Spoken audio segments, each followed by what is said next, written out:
failed to submit data on employment of persons with disabilities. And my response is as follows. The 2024 status report on disability inclusion revealed that 50% of public institutions submitted data, that less than 50% submitted data on the employment of persons with disabilities, pointing to a significant compliance gap despite clear legal provisions requiring the same.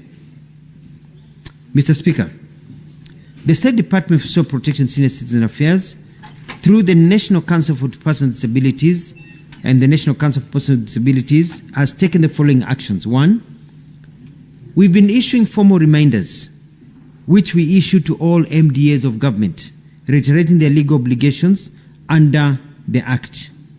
Number 2, which says that at least 5% of public sector employment opportunities be reserved for persons with disabilities. Number 2, in a move to promote transparency and accountability, the names of institutions that failed to submit the required data were listed in the status report on disability inclusion 2024, thus creating reputational accountability and encouraging future compliance. Number 3, initiated engagement with relevant authorities to explore possible enforcement measures for non-compliance, so that this is something that is ongoing, trying to lobby and ensure that others are told the importance of it and how to be able to enact this very important. And lastly, reviewing the feasibility of introducing mandatory disability inclusion reporting in government performance frameworks to ensure structured follow-up and consistent monitoring. Mr. Speaker, sir, it is important to note that even though there are laws for certain limitations sanctioning government institutions, we are committed to strengthening. There is really no enforcement mechanism. There is a law that says if you don't do this, then this is the punishment that you're going to receive. So, lack of that, you have to lobby people and tell them. So there's a weakness there in telling people that they need to do this. So, C, measures to ensure the Public Service Commission enforces the 5% employment reservation.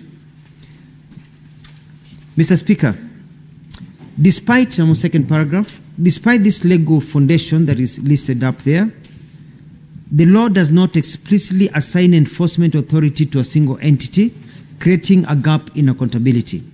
As a result, the State Department for Social Protection and Senior Citizen Affairs, through the National Council of Persons with Disabilities, has proactively initiated a multi-pronged approach to address this gap and ensure that the Public Service Commission assumes a stronger enforcement role given its constitutional and operational oversight of public sector recruitment. And the following measures have been undertaken. 1, the Ministry has formally engaged the Public Service Commission to issue circulars requiring all ministries, departments, and agencies to submit disaggregated employment data, specifically indicating the number of persons with disabilities that are employed. This forms the basis for accountability and tracking progress. And second, a structured partnership between the Ministry and the Public Service Commission is currently under exploration to 1, conduct joint disability inclusion audits in public institutions, monitor progressive realization of the 5% employment threshold, and integrate disability inclusion indicators into performance appraisals of accounting officers and HR managers in the public sector.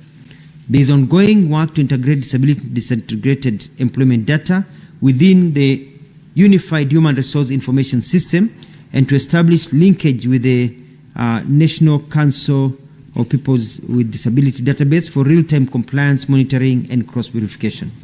Finally, Mr. Speaker, sir, all these steps are part of a broader strategy for transition disability inclusion from a goodwill-based effort. And I think this is very important. It's important to transition this from a goodwill-based effort to a right-based, structured and enforceable obligation. Achieving full compliance with the constitutional 5% employment requirement will require continued commitment and coordinated action across all arms of government. Thank you, Mr. Speaker, sir. I submit. Senator Mbugua, do you have any supplementary question? Yes, Mr. Speaker, sir. CS, first of all, I'm not satisfied with the answer you have given, because on many issues you just given some general indications without specifics. I would want to know from your response on page 2, you have indicated that there are some alternative monitoring tools which have been used. Would you tell this House which tools are these and where they have been applied? And secondly, Mr. Speaker, in the absence of the performance indicator, can the CS tell this House how his department, his ministry has been monitoring the inclusion status of the PWDs? Thank you. Honorable CS, you may proceed to respond. Thank you, Mr. Speaker. So I'm going to request the indulgence, Senator Mbugua. Just the second question, I missed the last bit with the indulgence. In the absence of the performance indicator, how has your ministry been monitoring the inclusion of persons with disabilities in all sectors, as your ministry is mandated to do? Thank you.